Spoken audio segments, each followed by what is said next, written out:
professor at the University of Copenhagen. I am based in the humanities and I come out of media and communication research.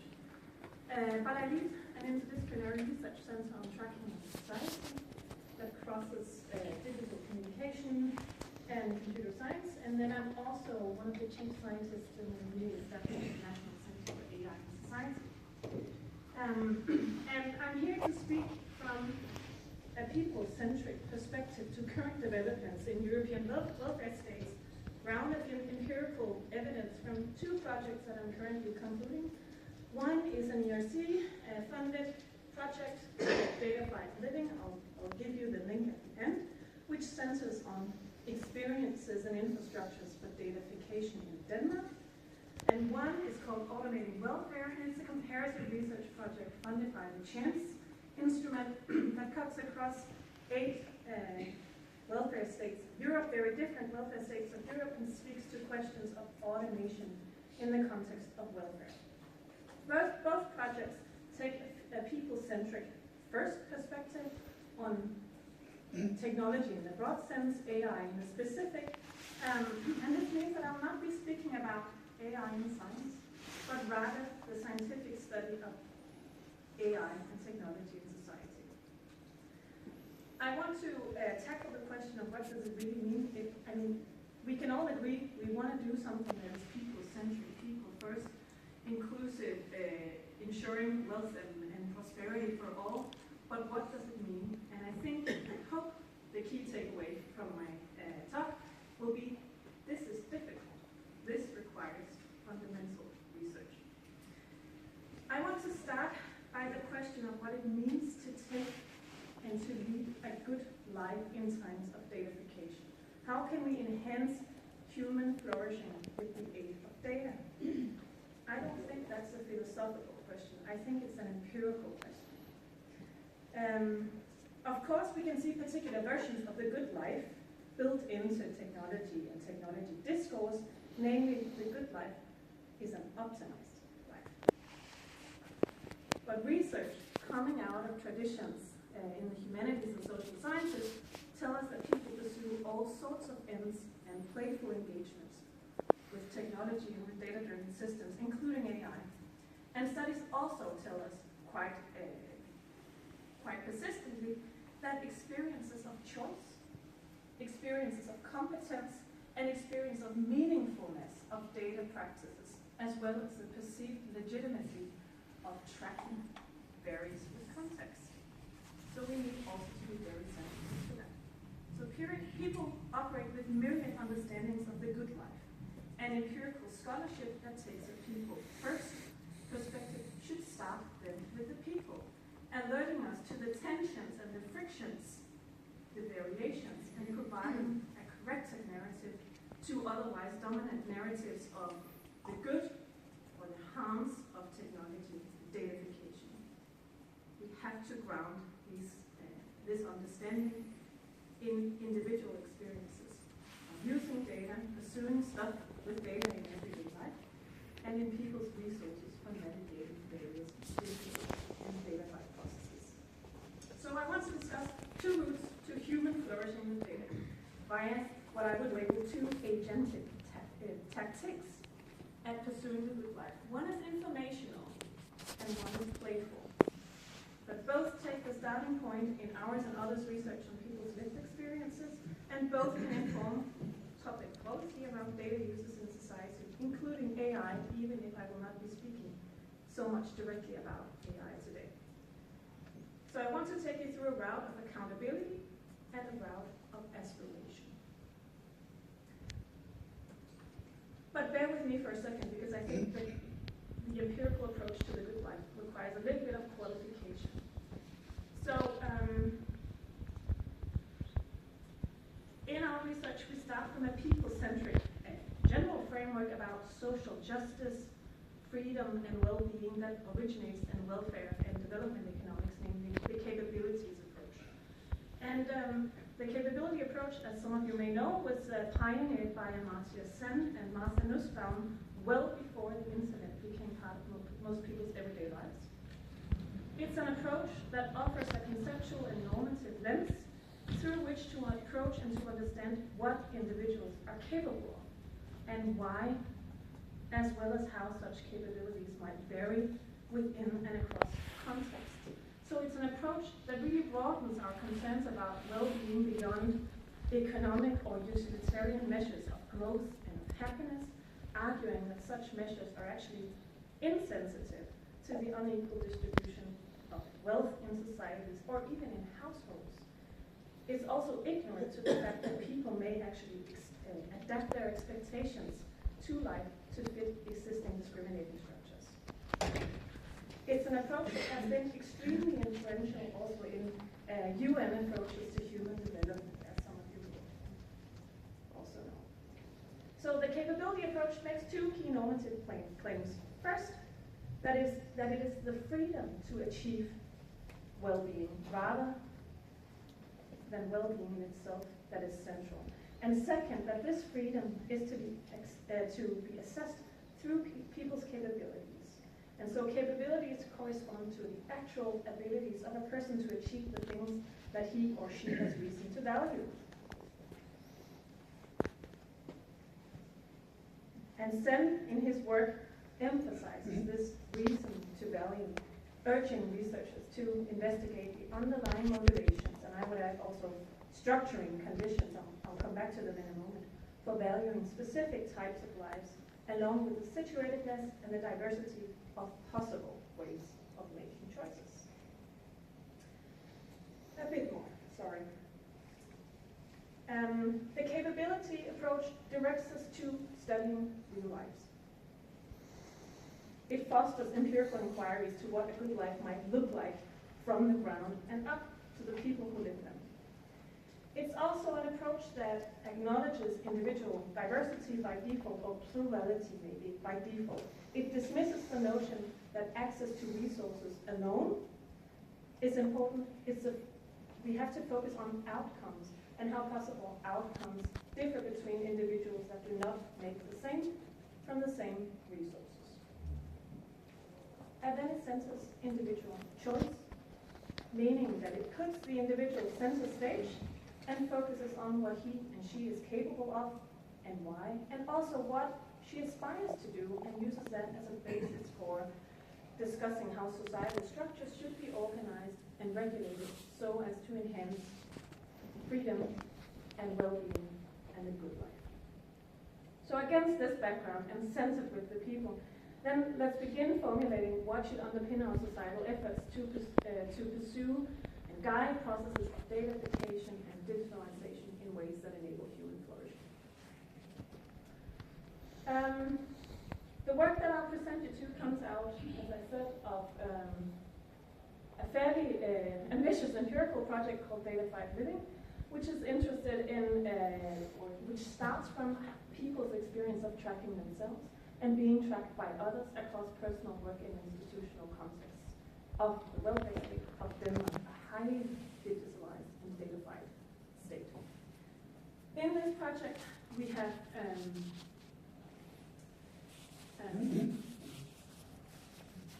we've pursued studies of individuals' experiences with data as part of their daily life. So we interviewed around 70 Danes from all walks of life repeatedly for 1 year about their experiences of datafying themselves, tracking something about themselves, and then being tracked by others.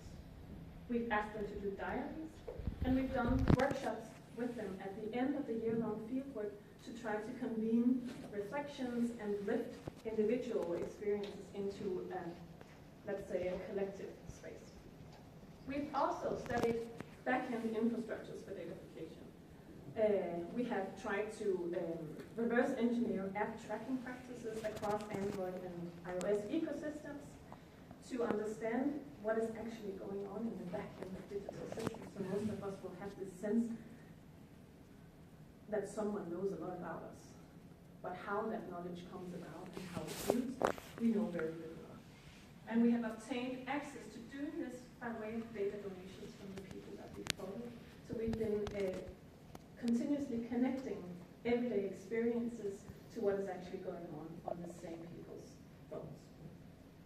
And then lastly, we have followed some of the data traces coming out of your phone into some of the organizations that make use of data for various digital transformations, including automated decision-making in the public sector. And we've done various types of analysis of that, and we are currently winding up. And just to give you the gist of it, these are the kinds of organizations that we've done this work in. They cut across the public and the private sector, and they are chosen because they represent something that matters, that pops up in our year-long fieldwork as something that matters to people. That would include healthcare, education, finance, your access to social benefits, news, and so forth. And I can speak more to that at the end of the talk, but I'll actually not go much into detail with it. Okay. I want to acknowledge the team, because as you might imagine, we have quite a lot of empirical material. It would not be possible to gather this, let alone analyze it alone. So a lot of people have been involved in the process, and I'm also happy to direct you to some of those who have particular expertise in particular types of organizations at the end of the talk. But then let's return to the notion of accountability.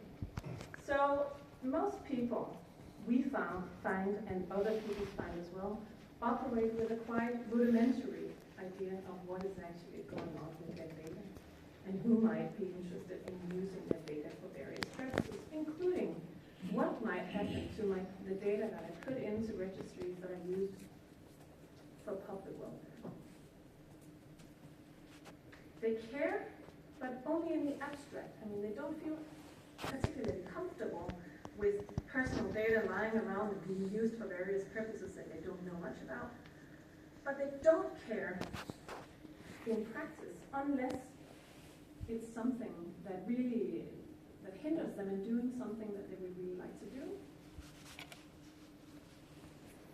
So from a citizen perspective, scholarship has argued that the black boxing of technology that we sometimes talk about in the humanities and social sciences, that impedes autonomy and accountability, making choices based on practical reasons about what are the trade-offs in a specific situation, what do I give and what do I get in return. It's impossible if you don't know what's going on. So there's actually quite poor conditions for accountability. And I define in this context accountability as people's ability to hold individuals and organizations responsible for the outcomes of digital systems and any harms that they might incur now and over time. Accountability mechanisms are currently anchored in law and principle discussions of privacy, transparency, legitimacy, and if you will, human-centric AI. But beyond such principled approaches, people, perhaps mostly activists, but people, let's say, they also seek to audit systems on their own, individually and collectively, to uncover injustices, okay, I didn't know, and more broadly, to understand the hidden logics of emerging technologies.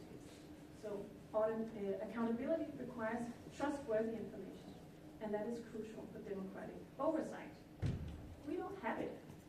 At least for our studies, we don't have it. We don't know what happens to data practice. So one way is to enable choice, and people's agency is trying to bring about relevant information, and it speaks to the question of digital sovereignty.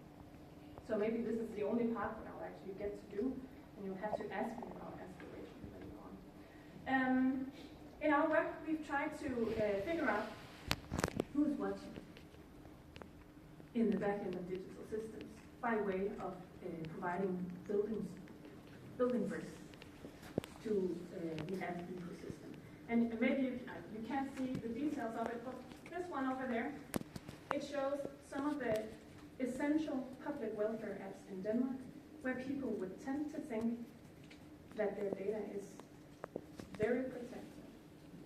And we see that all the big tech companies, they are looking in the background, even on public welfare apps. So they are there because they provide back-end infrastructure. This one is a picture of a particular person's so-called appscapes. It's the kinds of data flows that are enabled from the phone by combining specific apps. So we've tried to create these infographics to make tracking much more tangible for research participants, to broaden their understanding of what their personal data might be. And of course, these visualizations come with their own sets of methodological and ethical dilemmas because they foreground a very specific type of aspects of datafication, so they frame problems in a very particular way.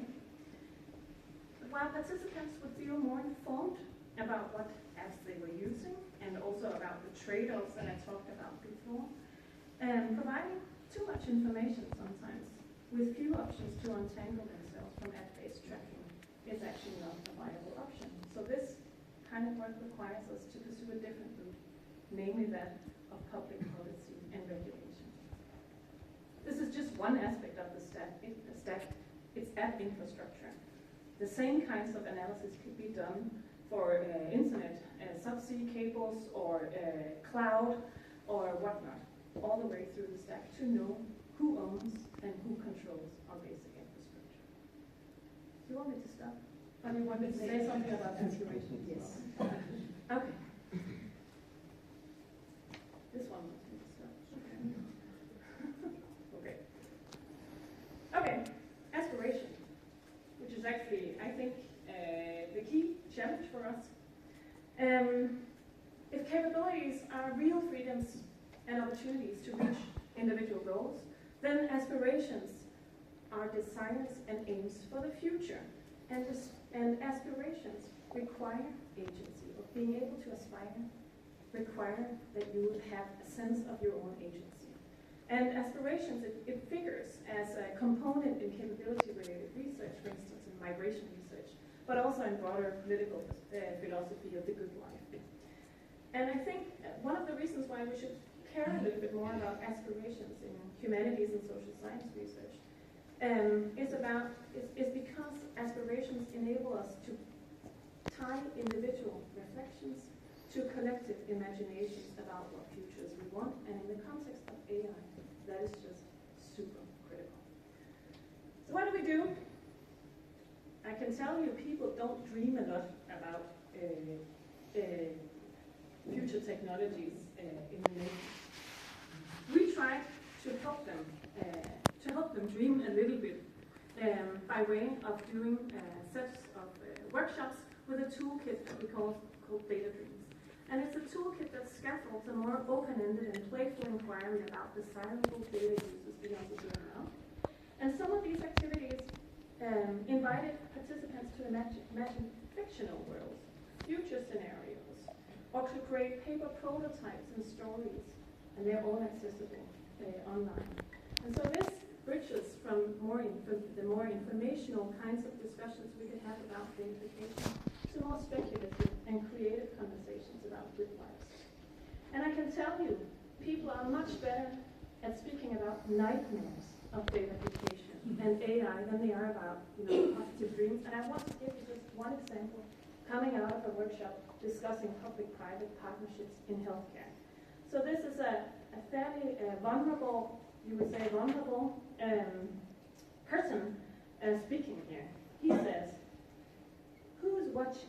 I might get a little bit conspiratorial, but I would be nervous that those who produce the medicine that I get injected into my body every week can see that the medication is working.